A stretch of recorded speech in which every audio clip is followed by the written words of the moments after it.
This is TWiT. Hey, before we get to the news, we have some news ourselves at TWiT. Lisa's here with me, and something that we've been working on for some time. When we first launched TWiT, you know, I come from ad-supported media. I mean, I've worked in radio and TV for years, and everything I did was free and ad-supported. And TWiT, initially, when we first started it, it was free and not ad-supported. That wasn't so tenable. Then we were lucky in the first year we were able to start selling advertising. We've done very well, I think, as a free ad-supported network. But we've been getting a lot of, I don't know, I think interest from our audience. And I've been watching people like you, Alex, move from traditional mainstream media to Substack. As Ben Thompson, what does he call it? The sovereign writer. Sovereign writer. You're a sovereign writer. And I thought maybe we should be a sovereign podcast. So we thought, let's try this. And I hope you will like this idea. We are going to continue to sell ads on our shows. We'll continue to be an ad-supported network, free to anybody who doesn't mind hearing some ads. But we've heard from enough people who say, you know, I don't want to hear the ads, I don't want to be tracked, et cetera, that we've decided to offer an ad-free version of TWiT. No ads means we need to make money somehow, so we're going to start something we call Club TWiT. For $7 a month, you'll get ad-free versions of all of our shows. You'll get a special dedicated address that's just for you, that is your feed specifically for you of ad-free content. And I mean all the shows will be ad-free available. We're then also going to do another feed, which is TWiT Plus. The TWiT Plus feed will include outtakes, pre-shows, special content, stuff that we maybe couldn't afford to do in the past as an ad-supported thing. There's quite a few shows that we just weren't able to get enough audience for to do an ad-supported version. That might also be part of TWiT Plus.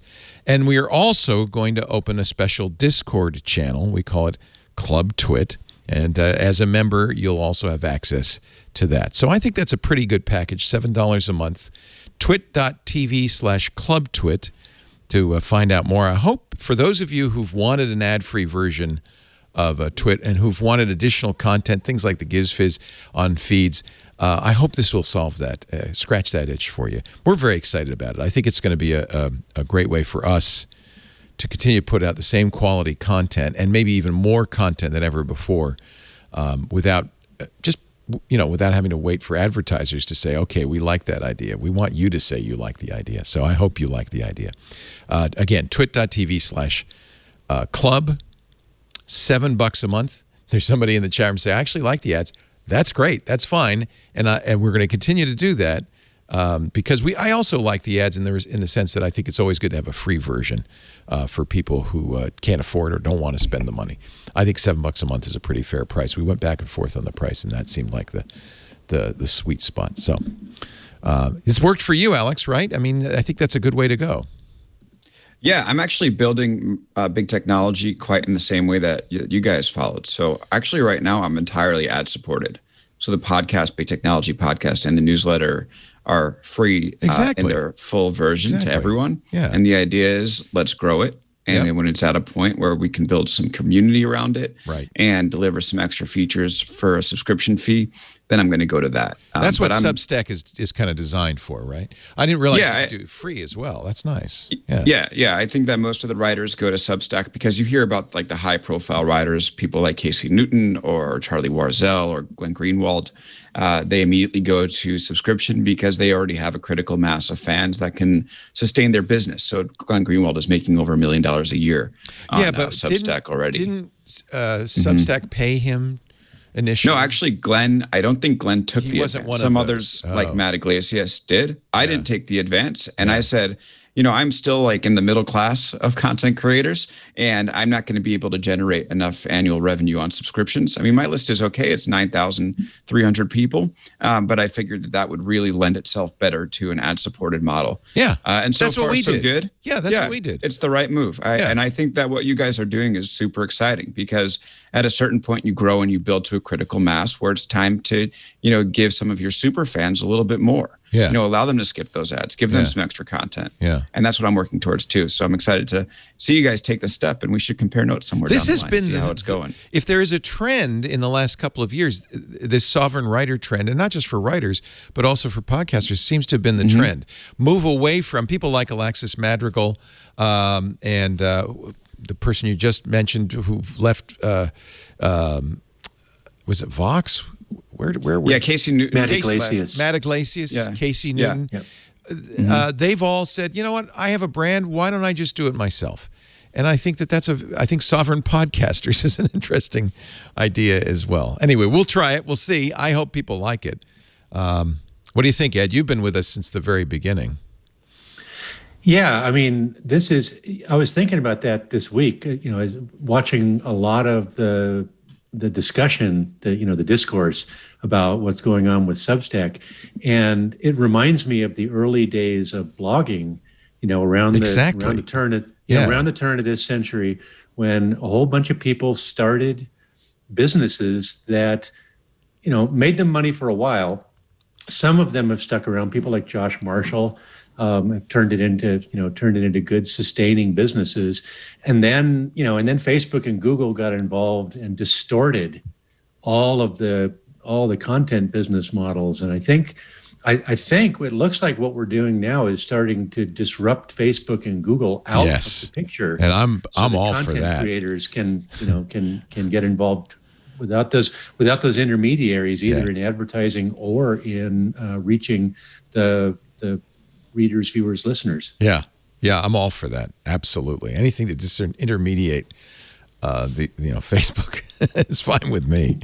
Yeah, and we've learned our lesson too. By the way, like anyone who's starting a new business now, we've seen all these publications, go all the way in on Facebook and Google in the hopes for traffic or support that never really came.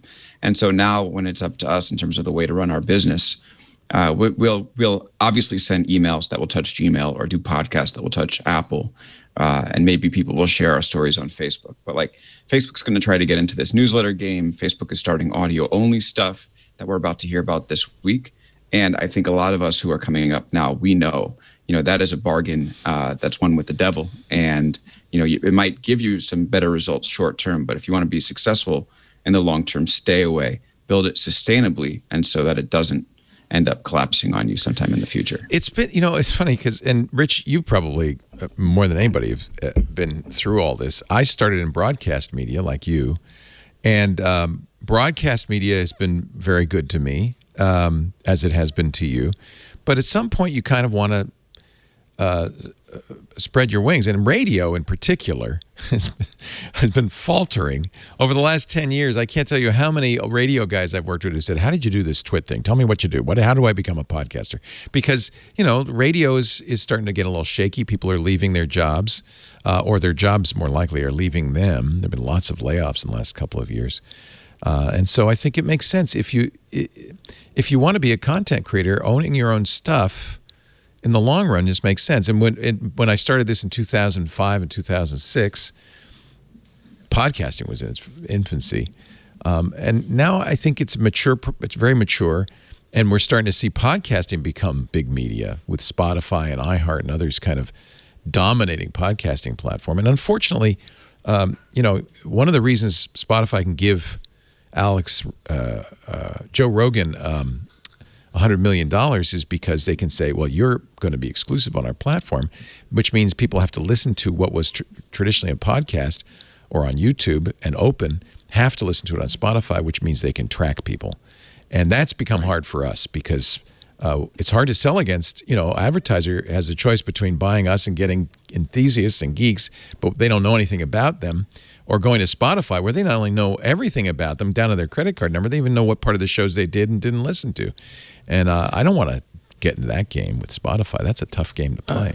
Yeah, I mean, I've just been watching this very closely, and I find it fascinating. I mean, I've worked for a media company all my life, and it's really, I talk about this all the time with my wife, how when I started, it's like the only way to reach someone was to go through that conduit, that channel, that radio station, whatever. And in my career, I've seen over and over, every single way that we used to reach people, you can now do on your own without someone. And I'm not saying that, I'm ready to jump off or do anything like that, but it's fascinating that we never had that opportunity as journalists to go direct to the people. Now, here's what I think is happening. And I think it's amazing that people can support their, the creators they love and the networks that they love. But I think we're seeing this subscription, we've heard of the term subscription fatigue. And so that worries me. That worries me a little bit. But I think here's what's going to happen, Leo. I think some smart aggregator is going to come along and say, you pay us, whatever, $10 a month, and you get to pick 5 subscriptions. Now, I know that sounds anti to everything we're seeing happening, but if someone's sitting there going, I add up all these things and it's $30 a month, but I can get 25 through this aggregator, and then people will sign on, it's just, I feel like that is probably going to happen. We're going to come back full circle to like the cable model where it's like all these channels and you say, okay, but it's going to be much more flexible where you can pick and choose every month or, 6 months, whatever. I don't know. I just feel like there's something, because I love supporting, like $7 a month is great. It's like, it doesn't sound like that much for something you love.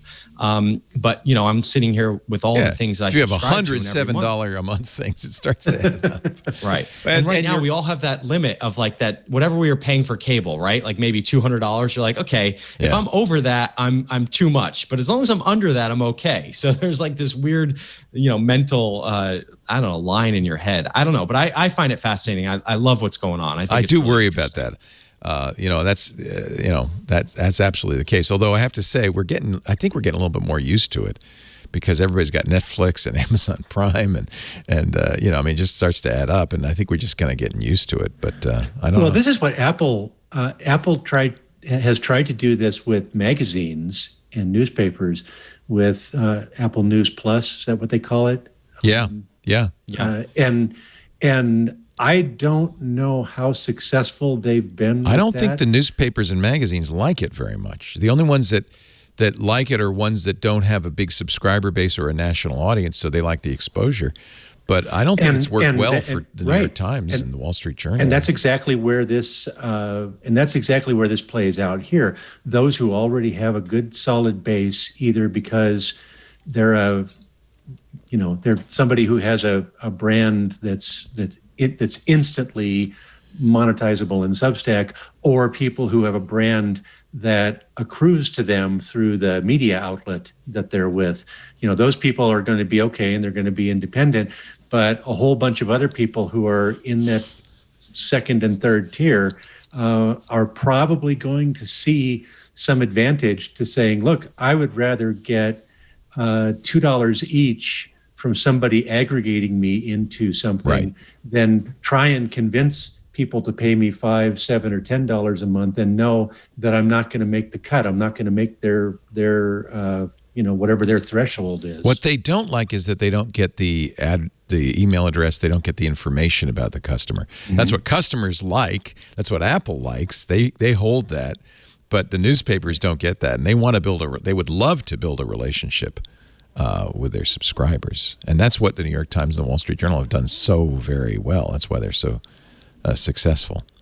Yeah, and this is, just to jump in quickly, this is the key part to like asking whether some of these independent writers, independent podcasters are going to want to go in a bundle, because they are, at the end of the day, independent minded. They don't want to be working under the auspices of a publication. They want that direct relationship with the readers. And if they're only getting $2 or $3 from a bundle, per subscriber, they're going to, probably attribute more to themselves than to being part of the bundle.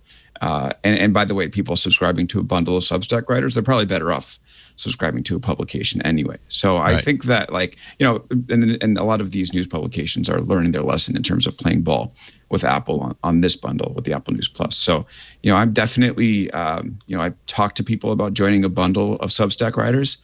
Honestly, it's just more fun doing it on my own right now. And I think that's going to be what happens by and large, is that Substack writers are going to stay independent. It was scary, hard as they can. A scary move for you, though, wasn't it?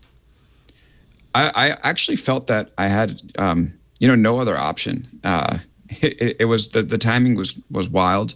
My book came out in April 2020, and I wanted to keep writing on the topics in the book, but I wasn't going to have a chance to do that as a staff reporter, and said, let's just make the plunge. And I had a relationship with people on a newsletter I was writing for BuzzFeed anyway. And they all came over with their email addresses to the new thing. And I don't know. I personally have high risk tolerance, so I was just like, let's just go. You're jump young, off that's why. and see what happens. Alex, So that was helpful. Do you feel like it's exciting to kind of what you do on a daily basis directly? I mean, you can see when you get the subscribers and you get the the paid subscribers, especially. Like, do you feel that? I mean, that's got to come with an energy that you probably never had before working for someone else. No doubt. I mean, to like this, you have to like being an entrepreneur. So I'm not only doing the writing and I get to assign myself the stories and book the guests for the Big Technology podcast, but I'm doing the business deals too, or I have a sales guy working with me now on advertising. And we're going to say a little bit more about that this week. But like getting a chance to steer the entire ship is something that was always exciting to me as a prospect. And, now getting a chance to do that definitely is super fulfilling to me and something that I was always hoping to do. And it's nice to be able to, live that out. We tried, when we first started TWiT, I thought, oh, no, advertisers will just have a tip jar. That didn't work so well because there was no infrastructure around it. That's the other thing that's changed dramatically, things like Substack. We're using Memberful, which is a Patreon company. I mean, Jack has really, Patreon has been huge for people. And now, of course, there's OnlyFans, there's Substack, there's Medium. There's a lot of ways to go. Is this another announcement, Leo? I am starting my OnlyFans channel. Now the big news. That's the real news.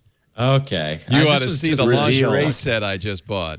No, you don't want to see that. Don't worry, I'm not doing it. So I think that's another interesting side to this is that as a content, so they have this thing on Facebook called Stars. And I don't know if anyone has seen these or used them, but it showed up on my account one day and it's like people can leave you stars. So when you do something interesting, people can leave like, a couple of stars, like a penny or two. And so you buy them in bulk, you can buy like $20 worth of stars and leave them for people. And so I think that's another part of this whole situation that has not really, in the past in the web, they talked about it back in the beginning where it was like you would, give people a penny for an article or something. But I think that's another side of it. Is the micropayments thing. That was going to exactly. be that was going to be the savior. It never happened. And it never happened. But I think I don't think the thought process was in place for that to happen or the infrastructure. But at this point, again, another smart person comes up with a way, and maybe it's Jack at Patreon, but if someone comes up with a way where I just have a little bucket on my a Chrome extension with $25 loaded up, and I read a good article and I go ding, and I just give someone a penny or two or whatever their suggested Brave's doing is. that actually, isn't it? Brave has those Brave attention tokens. It's a cryptocurrency, but because it's a browser with an ad blocker, they thought, well, if we could have some way of donating to the sites you visit that you're not seeing their ads. I don't know how well that's working, but I think it's an interesting experiment anyway. And I think people want to support. We've come to the place where since there are so many independents out there, we've come to the place where we want to support them. I mean, think about the tips you leave. You go to a coffee place and you tip the person $1 for handing you a coffee. Especially now, because everybody's struggling a little bit. So anyway, that's my news. That's the story. Thank you for putting up with that.